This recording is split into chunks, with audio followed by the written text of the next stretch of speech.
Hello and welcome to Mythical Meeples. Today I'll be reviewing Captain Hook from Disney Villainous. If you like my content, don't forget to like, comment and subscribe. And if you want to support me in other ways, you can also become a member of Mythical Meeples or support me on Patreon. There's links below and you'll gain access to more content, sneak previews and behind the scenes, such as more Disney Villainous videos like this one. As I said before, today I'll be reviewing Captain Hook from The Worst Takes It All. For me, Captain Hook is a medium difficult villain with easy, medium, and hard. He's one of the simpler villains to learn and relatively easy to counter, as you can see how close he is to achieving his win condition. Watch out for taunts.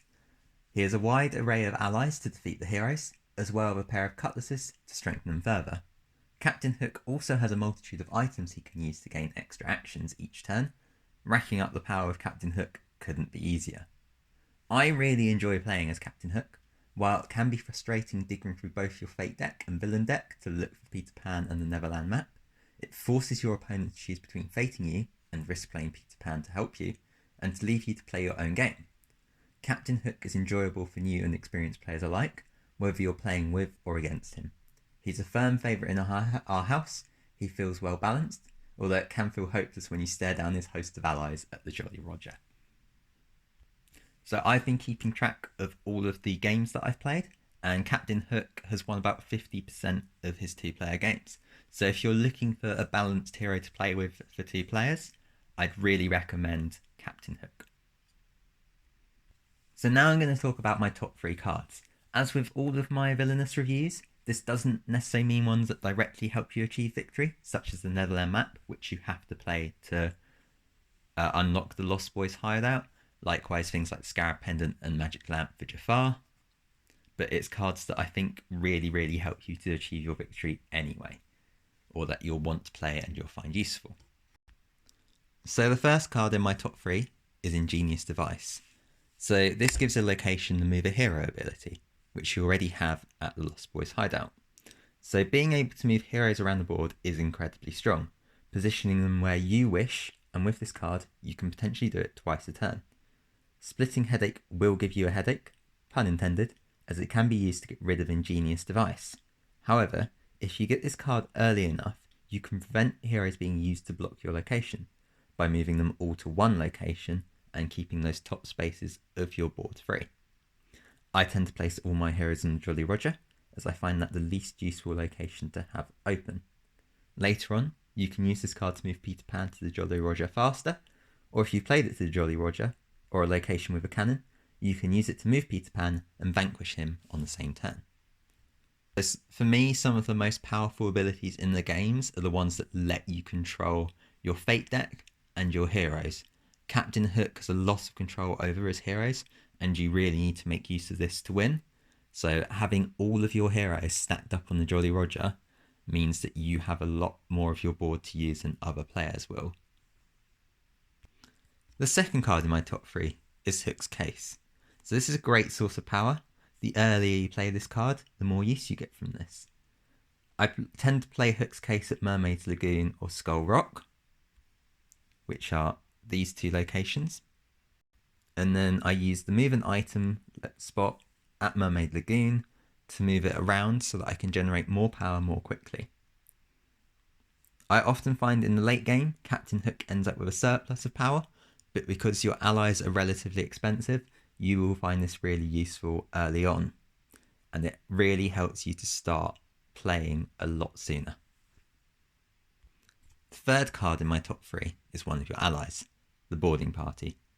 This card is arguably the best way of vanquishing heroes and your most flexible ally.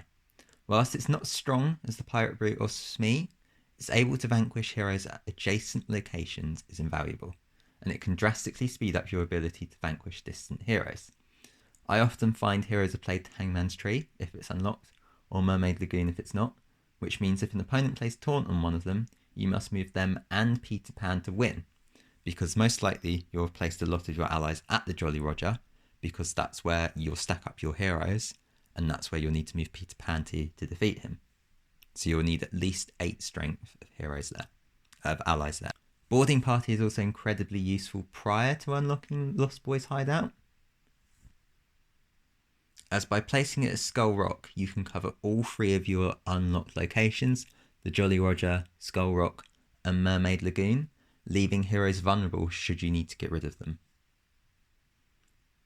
I still find, however, that moving all your heroes to the Jolly Roger, and then trying to get rid of them all in a turn is the best way, because otherwise your opponents can play a lot of taunts on them, so you just end up having to defeat heroes over and over and use all your allies up.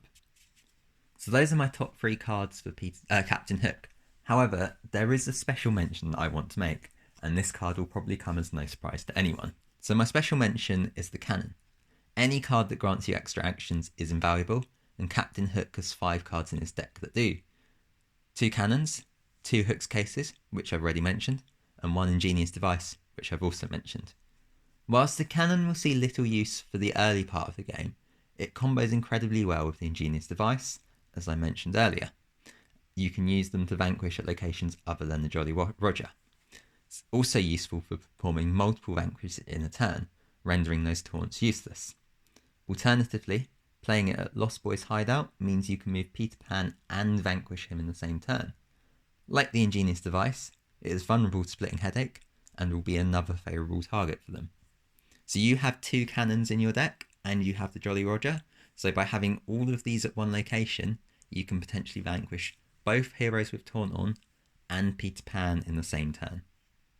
Personally, I like to put this at Mermaid Lagoon, along with the other items, because I find this is the spot that I go to the most. Although I generally swap until I unlock Lost Boy's hideout between Skull Rock and Mermaid Lagoon. So overall, Captain's Hook strategy is very, very simple. You're searching through your deck for the Neverland map. You want to play as many allies as you can to the Jolly Roger. You need to search for your Fate deck for Peter Pan. It's more helpful if your opponent plays them, but if you get to play them, then that's just how it turns out. And then you need to, as quickly as possible, defeat Peter Pan and the heroes with Taunt on. Very simple strategy, but it can be really, really difficult to achieve in some games. And that's why I really, really like Captain Hook. So I hope you enjoyed this video. Thank you for watching. Thank you for being here and just watching my videos. It's really, really needed. Because without you watching them, I wouldn't be able to keep on doing what I'm doing. As I said before, if you want to support me, please like, comment, subscribe. It's all free, costs you nothing. Or you can become a member of Mythical Meeples or support me on Patreon. So thank you again for watching, and I'll see you in the next one. Bye for now.